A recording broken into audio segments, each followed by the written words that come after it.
The nation's leading conservative constitutional experts. Her name is Publius Huldah. She's a writer, a speaker, an author, and she's going to talk about Convention of States and some other topics this morning.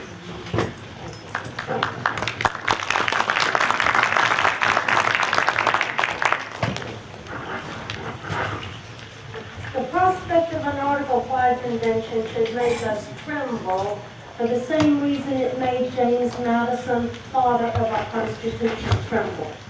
A convention gives the enemies of our Constitution the opportunity to get rid of it and impose a new one. Article 5 of our Constitution provides two methods of amending it. Congress proposes amendments or calls a convention to propose amendments if two-thirds of the states apply for it. The first method was used for the existing 27 amendments. Congress proposed them and sent them to the states for ratification. Under the second method, Congress calls a convention. We've never had a convention under Article 5. They are dangerous. And James Madison, Alexander Hamilton, 4 Supreme Court justices, and others warned against it. But the pro-convention lobby has been pushing for a convention for 60 years, ever since the Ford Foundation produced the Constitution for the new states of America. Read this proposed Constitution and tremble for your country. In the past, conservatives defeated the periodic pushes for a convention. So the convention lobby changed tactics. Now they are marketing a convention to appeal to conservatives. They are saying the only way to limit the power and jurisdiction of the federal government is to amend our Constitution, and we can only get the amendments to do that at a convention. So let's look at the Constitution. They say must be amended to limit the power and jurisdiction of the federal government. In the Declaration of Independence, we declared that a people have the right to throw off one government and set up a new one. Remember this, we'll come back to it. So when we ratified our Constitution, we created a new government, a federation of sovereign states united under a national government only for those limited purposes enumerated in the Constitution, with all other powers reserved by the states or the people. We listed every power we delegated to the federal government. Most of the powers are listed at Article 1, Section 8, Clauses 1 through 16. All our Constitution authorizes the federal government to do over the country at large falls into 4 categories. 1, military defense, international commerce and relations. 2, immigration and naturalization. 3, domestically create a uniform commercial system with uniform weights and measures, patents and copyrights, a money system based on gold and silver, bankruptcy laws, mail delivery and some road building, and 4, with some of the amendments, secure certain civil rights. That's it. All other powers are reserved by the states or the people. This chart, and emailed me, lists the powers delegated to the federal government. It's a short list. It's only with respect to the powers listed in the Constitution that the federal government has lawful authority. If it's on the list, Congress may make laws about it. But if it's not on the list, Congress usurps power and acts unlawfully when it interferes. So why did the federal government become Frankenstein? Everybody ignores the Constitution.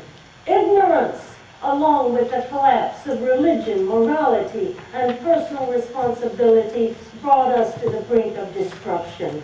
Because we forgot the federal government has lawful authority only over the enumerated powers, the federal government was able to usurp thousands of powers which are not on the list.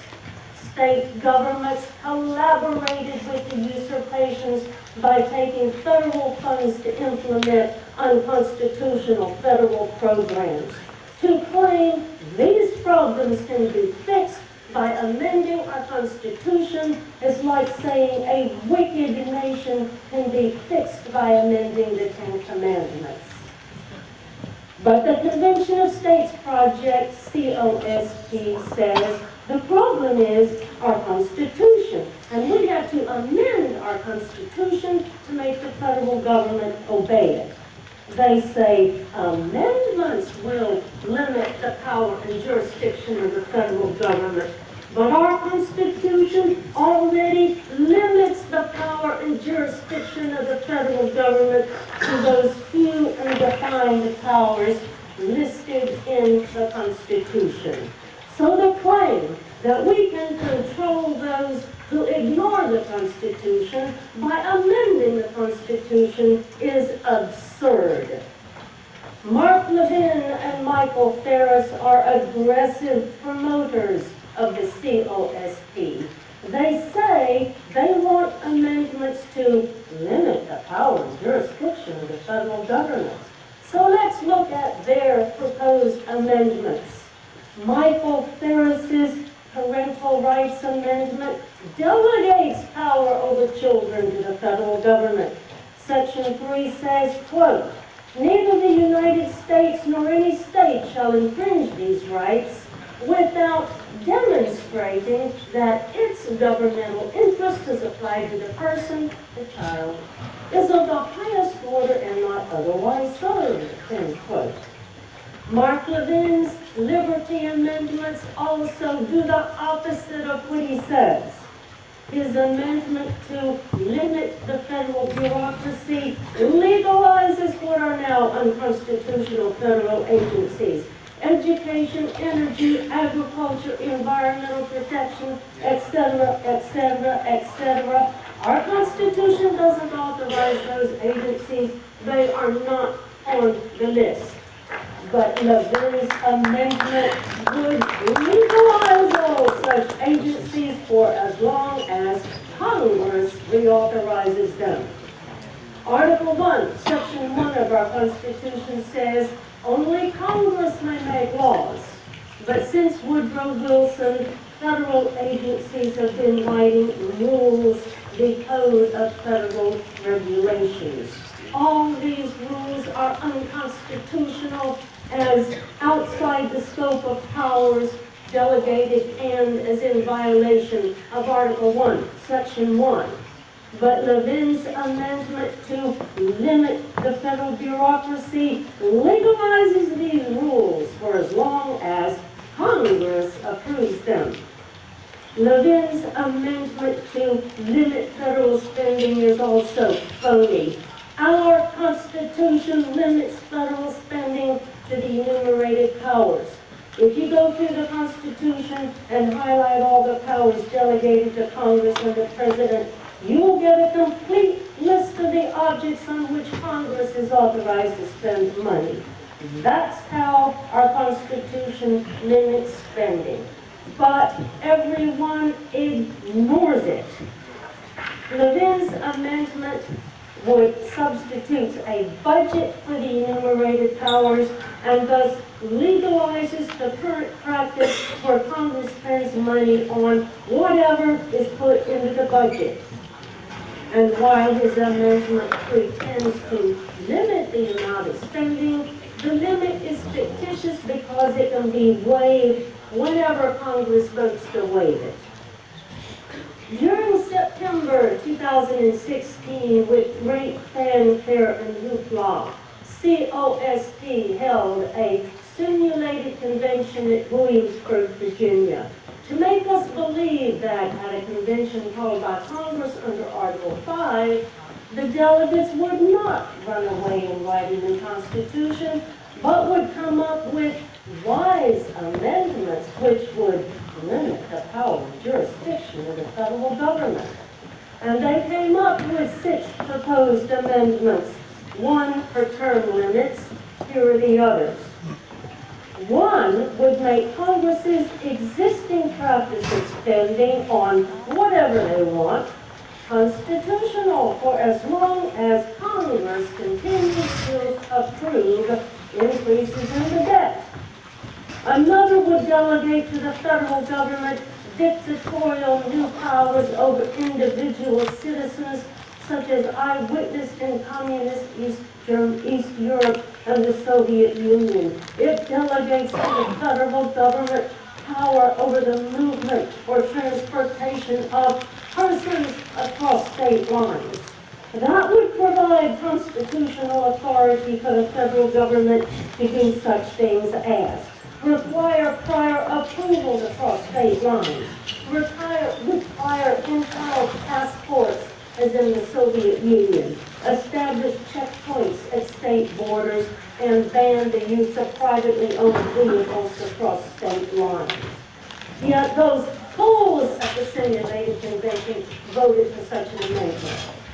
Another would elevate into law every order or dictate issued by anyone in the executive branch of the federal government.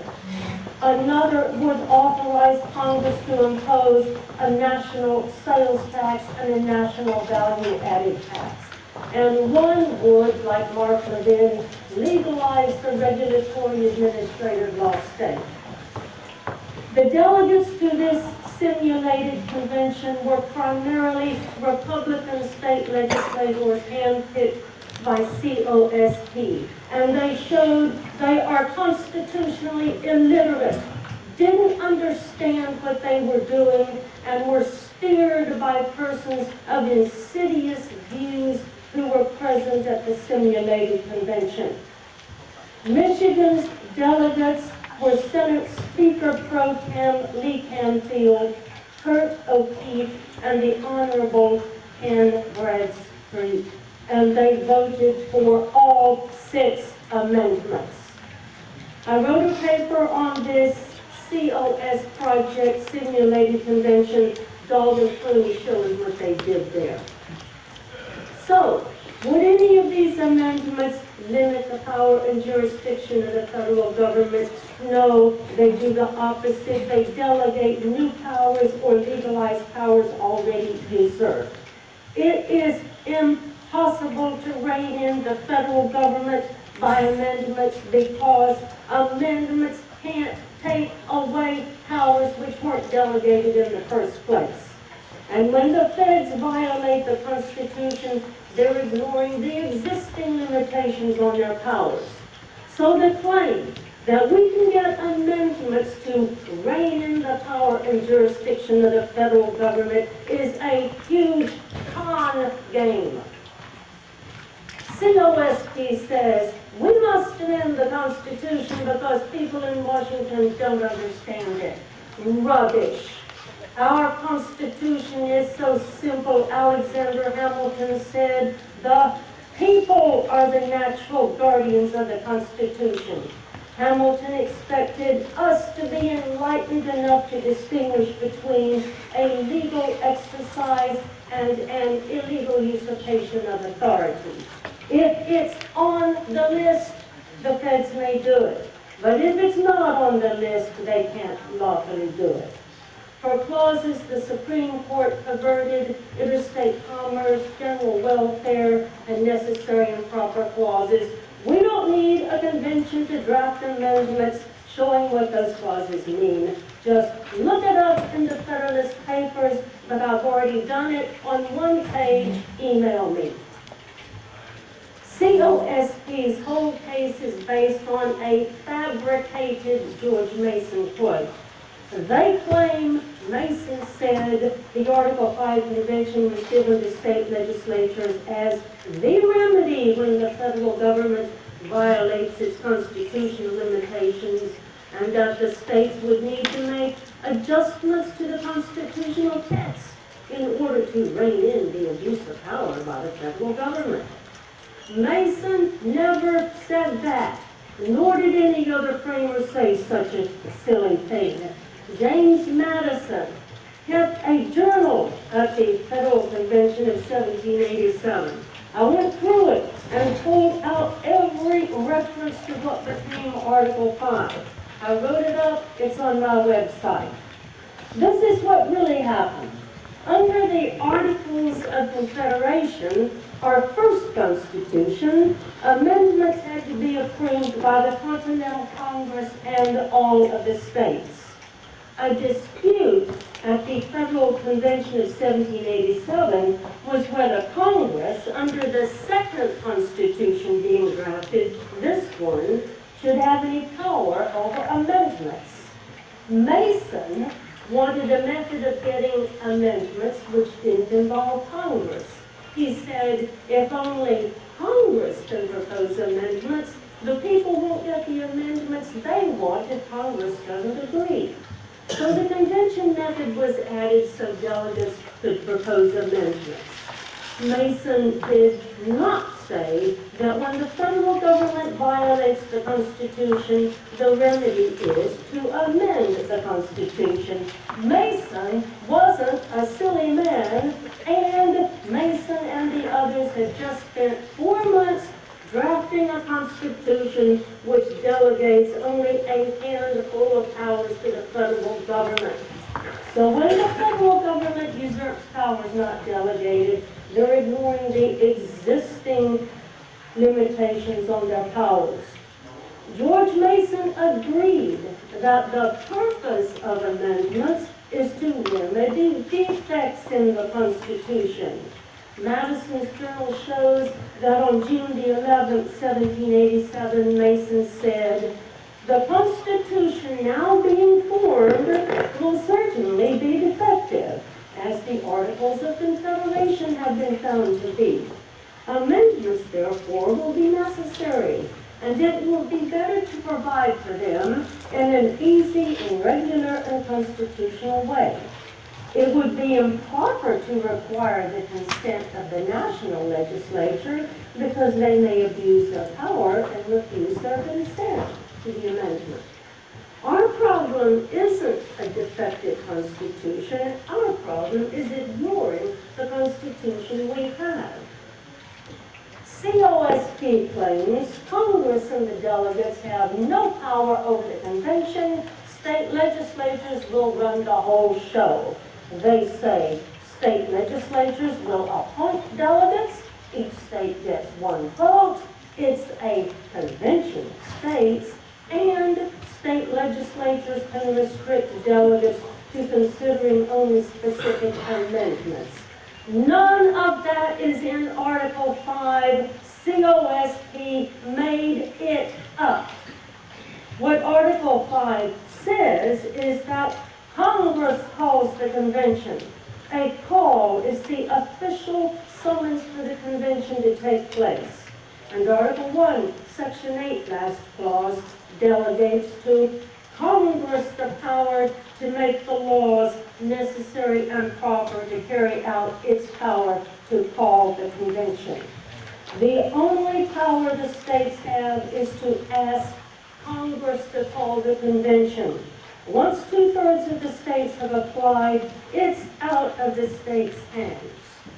The April 2014 report of the Congressional Research Service shows that Congress also sees Article 5 as delegating to Congress exclusive authority over setting up the convention, and that in Congress's preparation for Article 5 conventions in the past, Congress has claimed the power to determine the number and selection process for delegates and has provided that delegates would receive immunity from arrest. COSP claims to know exactly how a convention will operate, but page 27 of the CRS report says, in the final analysis, the question, what sort of convention, is not likely to be resolved unless or until the 34-state threshold has been crossed and the convention assembles. So we'll have to get a convention before we know how it is going to operate. COSP says a convention is safe because 3/4 of the states have to ratify whatever comes out. That's not true. Remember, the Declaration of Independence says it's the right of a people to alter or abolish the form of government and set up a new government. We invoked that right in 1776 to throw off the British monarchy. In 1787, we invoked that right to throw off our first constitution, the Articles of Confederation, and we set up a new constitution, this one which created a new government. How did we get from our first constitution to our second constitution? There was a convention to propose amendments to our first constitution. The Continental Congress resolved on February the 21st, 1787, to call a convention to be held in Philadelphia, quote, for the sole and express purpose of revising the Articles of Confederation, end quote. But the delegates ignored that limitation. They ignored the instructions from their states, and they wrote our second constitution.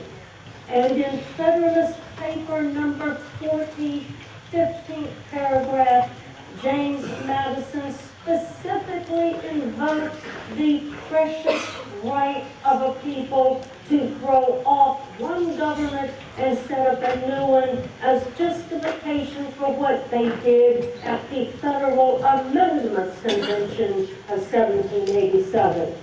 You can't stop that from happening at another convention. If we have a convention now, George Washington, James Madison, Ben Franklin, and Alexander Hamilton won't be there. Who will be there? Constitutionally illiterate people such as those who attended the simulated convention and persons of insidious views to steer them to a predetermined outcome, which is almost certainly a third constitution. Now listen, a third constitution will have its own new mode of ratification. Our first constitution required the Continental Congress and all of the then 13 states to ratify amendments. But our second constitution, drafted at the Amendments Convention of 1787, provided in Article 7 that it would require only 9 states for ratification. If we have a convention today, there is nothing to stop delegates from proposing a third constitution with its own new mode of ratification. New constitutions are already prepared. The Constitution for the new states of America is ratified by a national referendum. The states are dissolved and replaced by regional governments answerable to the new national government. Here is the proposed Constitution for the new socialist republic in North America. The Constitution 2020 movement is backed by George Soros and the Marxists. They want a progressive constitution in place by the year 2020. Do you know about the North American Union? During 2005, George W. Bush met on his ranch with the Prime Minister of Canada and the President of Mexico, and they sketched it out. The 3 countries merged and a parliament is set up over them. This is the task force report on the North American Union by the Council on Foreign Relations. This erases our country. And Heidi Cruz was on the task force which wrote this report. They want a new constitution to transform us from a sovereign nation to a member state of the North American Union, and they need a convention to get that new constitution. The Convention of States Project says you don't have to worry about a new constitution because delegates can be controlled by faithful delegate laws passed by state legislatures. That's absurd. State legislatures can't revoke the self-evident right of a people to throw off their government and set up a new one. The delegates would be the sovereign representatives of the people attending a federal convention called by the federal government to perform the federal function of addressing a federal constitution. They wouldn't be under state authority. And as the sovereign representatives of the people, delegates would have sovereign immunity. And they can, like James Madison in Federalist number 40, invoke that right recognized in our Declaration of Independence to throw off the governments we have and write a new constitution which creates a new system of government. This is why brilliant men warned against an Article 5 convention. During April 1788, our future Chief Justice John Jay wrote that another convention would run extravagant risks. In Federalist number 49, James Madison said, "A convention is neither proper or effective to restrain government when it encroaches." In his November the 2nd, 1788 letter to Tuberville, Madison said he trembled at the prospect of a second convention, and if there were an Article 5 convention, the most dangerous partisans and individuals of insidious views would strive delegates and would have a dangerous opportunity of sapping the very foundations of the fabric of our country. In Federalist number 85, Hamilton said he dreads the consequences of another convention because the enemies of our Constitution want to get rid of it. Justice Arthur Goldberg said in a 1986 editorial, "It cannot be denied that the Philadelphia Convention of 1787 broke every restraint intended to limit its power and agenda, and any attempt at limiting the agenda at an Article 5 convention would almost certainly be unenforceable." Chief Justice Warren Burger said in his June 1988 letter to Phyllis Schlafly, "There is no effective way to limit or muzzle the actions of a constitutional convention. After a convention is convened, it will be too late to stop the convention if we don't like its agenda." Justice Scalia said on April 17, 2014, "I certainly wouldn't want a constitutional convention. I mean, whoa, who knows what will come out of that?" And the Federal Convention of 1787 and the Declaration of Independence show us that delegates can't be controlled. Are there violent partisans and individuals of insidious views among us today? Yes, and they want a convention. But the convention lobby says only moral and wise people will be delegates. Let's look at that claim. There are 3 ways to select delegates. Congress. Do you trust Congress to appoint moral and wise people as delegates? Heck no. State legislatures. Do you trust state legislatures to appoint moral and wise people? No. Popular election. Do you trust the people to elect moral and wise delegates? Moral and wise people haven't been in charge of anything for over 100 years. Hear, hear. The convention lobby has been able to mislead people because they don't know that our Constitution already limits the federal government to the enumerated powers. Because they don't know, they can be manipulated to believe that the Constitution is the problem. But amendments don't control governments which already ignore the Constitution. The First Amendment didn't stop them from banning Christian speech in the public square. The Second Amendment didn't stop them from regulating guns. The Fourth Amendment didn't stop them from spying on us without a warrant. The Fifth Amendment didn't stop them from uncompensated regulatory takings. And the 10th Amendment didn't stop them from usurping thousands of other powers. The 10th Amendment says all powers not delegated to the United States by the Constitution are reserved to the states, to the people. What happened to those reserved powers? The states sold them to the federal government.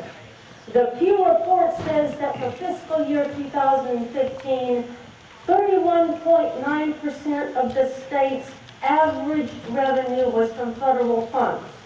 The states aren't victims of federal tyranny. They go along with federal tyranny. They do it for the money, and all that money is added to the national debt. So what do we do? First, James Madison said our Constitution depends on the people having the virtue and intelligence to select men of virtue and wisdom to office. But we lost our virtue and intelligence. We don't know these documents. We cannot be ignorant and free. Second,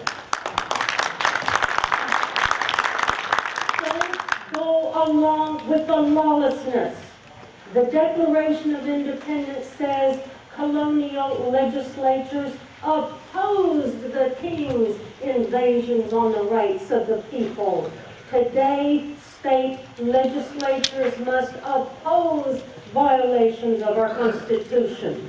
Hamilton, Jefferson, and Madison said, when the federal government does things which are not on the list, each state has the natural right to nullify of their own authority all such acts of the federal government. Nullification is based on the creator-creature relationship between the states and the federal government. Since the states created the federal government, they are the final authority on whether their creature has violated the constitutional compact the states made with each other. Those are our framers' words. I've written much about it. Nullification, the refusal to submit to unconstitutional acts, is the remedy our framers advised when the federal government violates the Constitution.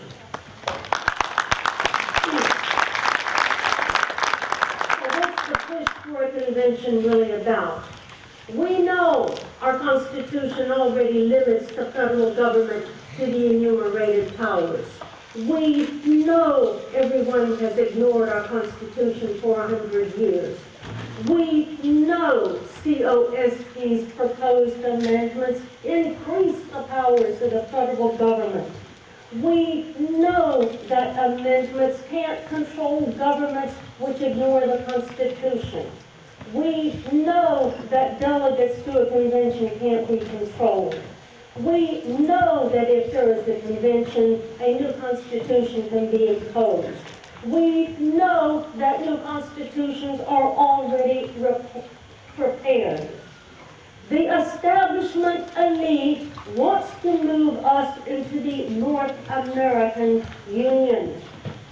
And the Koch brothers of Texas are spending vast sums of money to buy an Article 5 convention. The Marxists want their constitution in place by the year 2020. Read up on George Soros and Constitution 2020. Soros is also funding a push for an Article 5 convention. His excuse for a convention is to get amendments to overturn the Supreme Court's decision in Citizens United. Mega money is funding the push for a convention. I suggest they want a convention so they can complete their revolution against us and get a new constitution. And whether we are moved into the North American Union or the world federal government or get a Marxist constitution depends on whether the Pope or Soros or somebody else buys the facilitators at the convention. James Madison said, our Constitution filled all Europe with wonder and veneration. Let's read and enforce this Constitution and downsize the federal government to its constitutional limits.